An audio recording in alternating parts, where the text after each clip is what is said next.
Meus irmãos, a paz do Senhor Jesus, livro do Êxodo, capítulo de número 14, versículo de número 12 a seguir. Não foi isso que dissemos a você no Egito? Deixe-nos em paz, para que servamos os egípcios?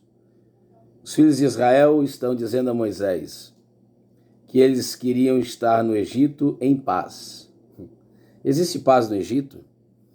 Existe paz num local de escravidão? Servindo a Faraó? Será que existe paz ali? Pois teria sido melhor para nós servir os egípcios do que morrer no deserto. Então tem gente que prefere viver em paz no ambiente de escravidão do que estar em guerra, mas em liberdade.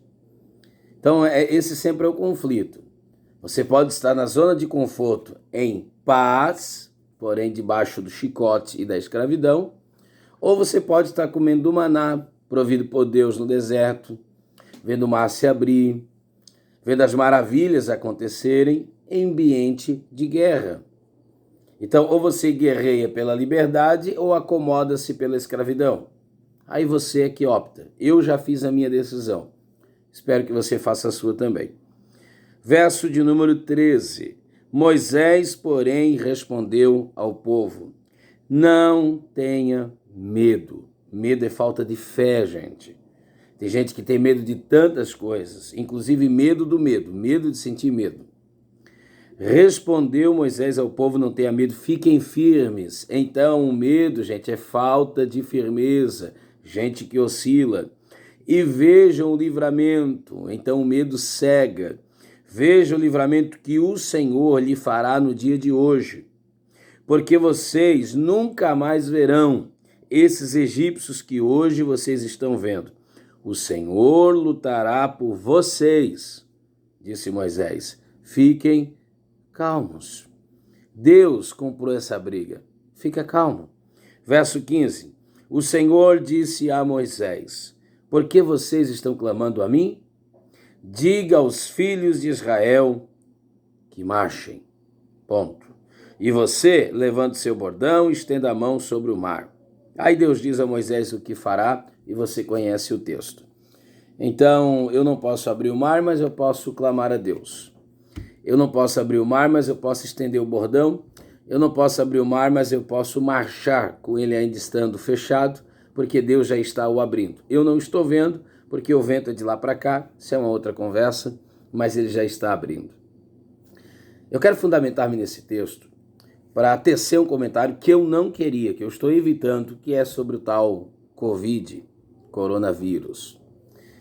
Então, assim, nós temos visto prints, fake news, ouvindo áudios, tanta gente falando tanta coisa. Fazem 20 anos que eu prego a palavra de Deus. Fazem 20 anos que eu sou um amante das Escrituras e que não me recordo, nesse tempo, de ter passado um dia sequer sem ter tomado as Escrituras nas minhas mãos. Fazem 20 anos que eu leio gente instrutiva, gente que Deus capacitou e gente que esmerou-se. Essa é a nossa área. Eu não julgo-me, não intitulo-me como teólogo, eu acho isso tão pesado, eu acho isso tão forte. Mas todas as vezes que nós falamos das Escrituras, nós estamos sim teologizando. Então pode ser teólogo, sim. Entre ser um bom teólogo, ser um mau teólogo, ou um teólogo mau, ou um teólogo bom. Haja visto que bom teólogo não quer dizer que seja teólogo bom, isso é uma outra história. Entre ser um teólogo superficial ou profundo, mas enfim, é teólogo. Gente, o que eu quero dizer para vocês? Essa não é a minha área. Essa não é a área da grande maioria das pessoas que estão assistindo esse vídeo.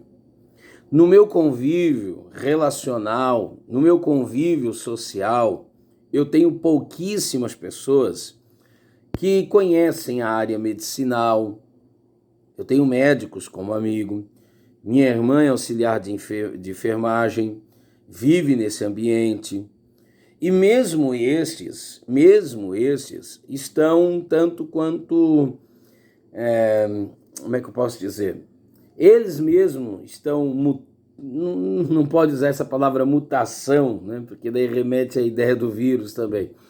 Mas eles também estão alternando as suas falas quanto ao assunto. Então, gente que estudou muito, gente que conhece muito, gente que estuda muito sobre isso, que ouviu quem estuda, que está do lado de quem estuda, que convive com quem lida com essas coisas nas suas lides, essas pessoas, nem mesmo elas, têm ao certo o que dizer. Como é que um pescador, filho de pescador, neto de pescador, bisneto de pescador, tataraneto de pescador, alguém que tem um pouquinho de informação, um pouquinho de conhecimento empírico, nem mesmo sistematizado, e não por falta de vontade, mas por falta de oportunidades, como é que esse alguém pode se atrever a tecer comentários sobre isto? Então, gente, Provérbios, se não me falha a memória, 17:28, diz que até o tolo, quando se cala, passa por inteligente, passa por sábio. Então fica aqui minha palavra, em nome de Jesus, palavra que Deus disse a Moisés. Diga ao povo de Israel, máscara, diga ao povo de Israel, fecha a boca e abre os olhos, vejam o livramento que o Senhor vos tem dado. É isso que nos compete fazer. Gente, não sejamos tolos, não sejamos distribuidores do caos. Pastor, e a teoria da conspiração? Não sei. Os sociólogos não chegam a um senso comum sobre isso. Como é que eu vou saber? Pastor, e foi de lá, foi de cá, originou-se ali, já se achou? Não sei, gente. Não sei. Há momento de marchar e há momento de clamar. Se você pegar Números, capítulo 12, você vai perceber que a marcha de Israel foi atrasada 7 dias. Por quê? Porque Miriam deu com a língua nos dentes, falou mais do que devia. Miriam e Arão, sedição dos mesmos. Aí a marcha parou. Então, quando eu murmuro, quando eu falo sem ter conhecimento de causa, só pelo mero prazer de falar, eu paro, eu travo. Você está entendendo isso? Mas quando eu fecho a minha boquinha e coloco os meus pés a agilizarem, aí eu consigo ir além, consigo prosperar. Então, meus irmãos, em nome de Jesus, isso tudo vai passar, a gente sabe disso. Não passe por ridículo. Desculpa, não passe por ridículo. Não entre, como disse Paulo, em conversas triviais. Não gaste seu tempo conversando coisas de somenos, coisas sem importância. Nós não somos alfaiates do efêmero, nós somos escultor do eterno. Então não gaste seu tempo falando de coisas que se até são interessantes, mas talvez não sejam interessantes por um momento, não é a hora. Provérbio 25:11, maçã de ouro em salva de prata, não é apenas a palavra certa, mas é a palavra certa dita ao momento certo. Então recuso-me em falar-lhes. Recuso-me em falar-lhes. Você tem alguém que você pode se referendar? Ouça-o. Mas alguém que tem propriedade para falar do assunto. Meu atual presidente, nosso querido pastor Levi Silveira, filho do pastor Agessé. Recordo-me do pastor Agessé, quando eu tinha 16 anos de idade, que ele pregou num congresso de jovens aqui numa congregação próxima chamada Boa Vista, na cidade de Imbituba, e ele pregou sobre o Salmo 72:16, um salmo salomânico, e ele disse, o texto diz, haverá um punhadinho de trigo no cume dos montes. Eu tinha 16 anos, hoje eu tenho 36, fazem 20 anos. E o tema era Salmo 119. Lembra quando diz, como purificará o jovem seu caminho, observando a tua palavra? E daí ele falou sobre monte. Monte remete-nos à ideia do quê? De poder, de graça, de oração, de lugares altos em Deus. E ele enfatizou a importância de estar no monte. Jesus fazia uso disso. Mas ele concluiu dizendo, haverá um punhadinho de trigo no cume dos montes. Então é possível ir para a montanha sem perder o trigo. É possível ir para a oração sem perder a Bíblia. Graça, conhecimento, foi maravilhosa aquela mensagem, tanto é que eu não me esqueci há mais de 20 anos. Agora, gente, escute, meu pastor é um homem extremamente letrado, meu pastor é um homem muito inteligente, de uma cultura invulgar.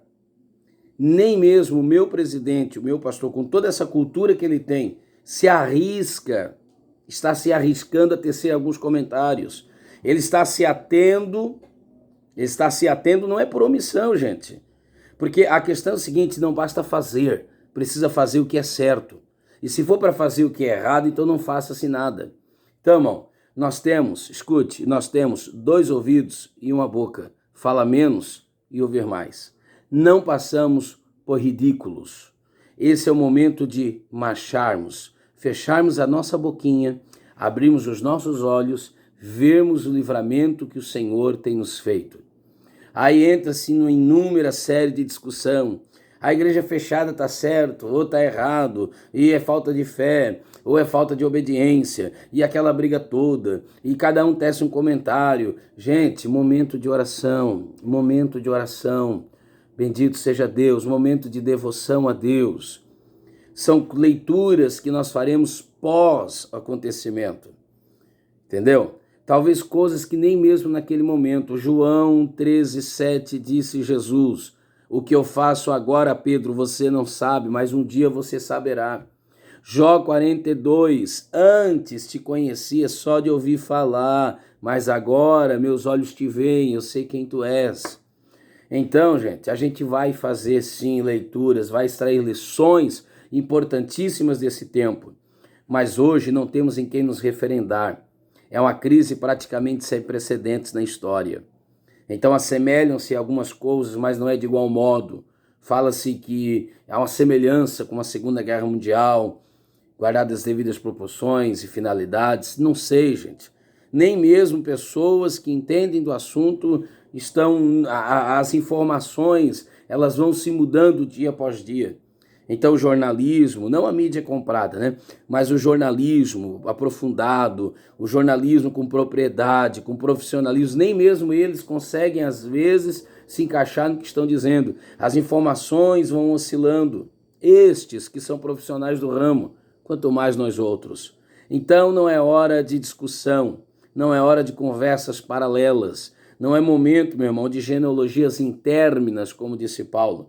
Vamos economizar o nosso tempo, otimizar o nosso tempo para as Escrituras, palavra de Deus, foco. Tem gente que acha que Jesus era aquele que fazia tudo, 1001 utilidades. Não é isso não. Jesus veio para uma finalidade, Jesus veio para um propósito, sabia qual era o seu foco, sabia qual era o seu propósito e se ateve a fazer isso. Jesus não compôs hino, ele não veio para ser músico, embora tocar o esquife. Esquife não é instrumento musical, né, gente? Você está entendendo? Jesus se propôs a fazer e fez o que se propôs a fazer. Ele pôde dizer ao fim da sua vida, ou na oração sacerdotal, encaminhando-se para a mesma, me deste a obra e eu a fiz. Fiz a obra que me deste para fazer. Então, gente, em nome de Jesus, deixamos algumas conversinhas. Sempre tem aqueles irmãos do Facebook, né, que discute. Gente, essa não é a hora de discussões políticas. Pelo amor de Deus. Deixa eu te dar uma palavra aqui, ó. Eu não sou bolsomito, eu não sou bolso, o que mais? Sei lá, tantas coisas. Bolsomito. Não. Eu votei sim no Bolsonaro. Não é um assunto, mas votei sim no Bolsonaro. Não tem problema nenhum dizer isso, ok? Até onde eu saiba, nós vivemos num país onde o Estado é laico, né? Se diz isso muito, e democrático. Então, eu votei sim, ok? Não havia votado anteriormente na senhora Dilma, nem no senhor Luiz Inácio Lula da Silva, mas enquanto eles foram presidente da nação, eu orava por eles, queria o sucesso desses, porque o meu sucesso passava pelo sucesso desses. Então, em vez de reclamar, falar e tantas outras coisas, gente, vamos orar pela Praça dos Três Poderes. Ah, então quer dizer que o seu conselho é que a gente se acomode? Não, não é isso. Só que às vezes não é hora de pintar a cara e ir para a rua. Às vezes é hora de se trancar no quarto, colocar a cara no pó. Bendito seja Deus. Se meu povo que se chama pelo meu nome, lembra disso? Fala-se tanto desse texto. Então esse é o momento, essa é a hora. Aí eu vejo crentes em discussões intérminas, infrutíferas.